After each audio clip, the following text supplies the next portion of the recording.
Right, so we're going to do the dreaded Y seam. So what I've got is just 3 random fabrics. Yes, they're not very pretty together. And we're going to do the Y seam. So a lot of people overthink the Y seam. You know, this is a part of the Y seam. So if I was to want this, that's my Y. Bang, bang, bang. That's your Y seam. So the way to do this is to, you've got a couple of different ways. You can join these two together first, or that and that, or that and that. It's either way. But I like to start using the 2 longer edges. So I'll first of all sew them together. And what I do is, when I sew, I'm going to stop a 1/4 inch from the end of the corner there. So I can start up this end, no dramas. But when I get to this one, because that's where my Y seam is going to be, I want to have a 1/4 inch, and I'll knot that off. All right, so I'm just going to do that. I have your video in my head.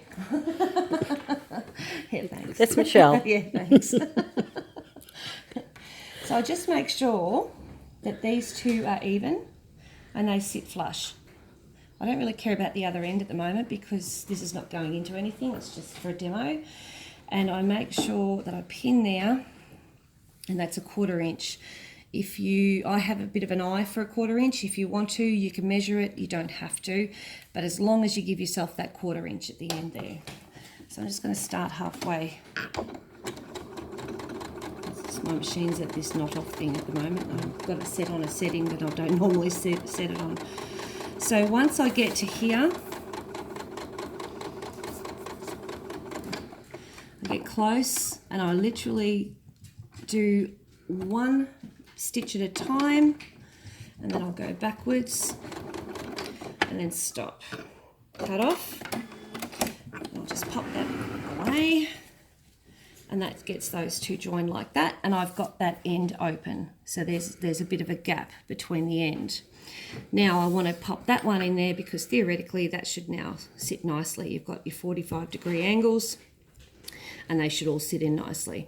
Now you can't put it in one big go, you have to do one side at a time. So I'm going to start with this side and I'm going to turn it over. So I've got the square on the bottom. And I'm going to not worry so much about that end. What I want to do is get this little thing here, there, and pop that right on the corner. And I get the seam, like right where that stitch is, I put the needle. I know I'm not to go any further than that. That means, because I'm going to be sewing in this direction, I'm going to start here. When I do the other side, it might be the other way around. So either way we look at it, you got to pin that spot there so that you don't go past it. Once you go past it, that's when you get the pinching. So the old girl back in. So you pop that underneath, you leave your pin in there for a second, and what I tend to do is just get my needle and make sure that I am right on that spot.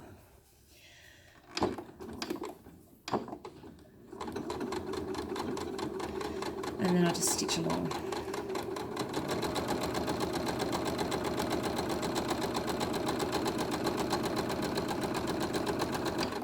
Okay, so I've done one side. So that's one side, and it's nice and flat, okay? It's my puppy dog in the background. So then I want to do this side. I'm going to do the exact same thing.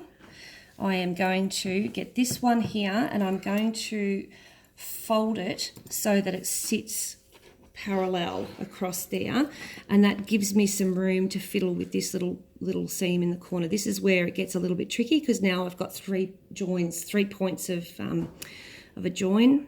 I get that pin in there and I look through the other side, and because I did a knot off, I make sure that I'm right where that belongs, right on both sides of that. Because if you just go through and you don't check the other side, you might actually come out on an angle, which means you'll get a little bit of a crease in there.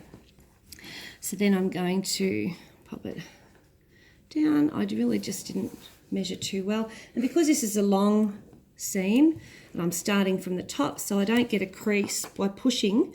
I'm going to start, put a pin up a bit higher. Oh, the old girl, she's a good girl, my machine. So again, I just do the 1/4 inch thing. Don't run over your pins unless you want to send your machine off for a timing service. As I get closer to here, I make sure that that bit there is sitting flush with the top one. I don't really want any more bulk in there than necessary. And then I just keep going. And as I get closer, a few stitches at a time, I can see, if you can see over there, I don't know if you can see under there. Can you see there, Mary? In there, you can see that's where the previous stitch is. It's a bit hard. Yeah, it's a bit hard. And so I will literally go one step at a time, and then I'll go back and then cut off. And fingers crossed, I got it right. I just put my fingers in front of it. Did you? Yeah. Oh, look at that. You've got a nice Y seam. So now when I go and press it,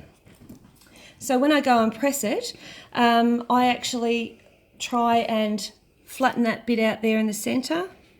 Like I've just sort of put my finger down on it, and then I'll press these to the direction that I want them going. So that gives a nice flat in there. You can see there, there's one stitch. So that means I've just gone one stitch too far. If I really wanted to be fussy, I could cut that out. But then I'm taking the chance that I'll actually undo that and it'll become loose. So if it was me in the scheme of things in a quilt, I don't think you're going to see that, but that's a Y seam. Thank you.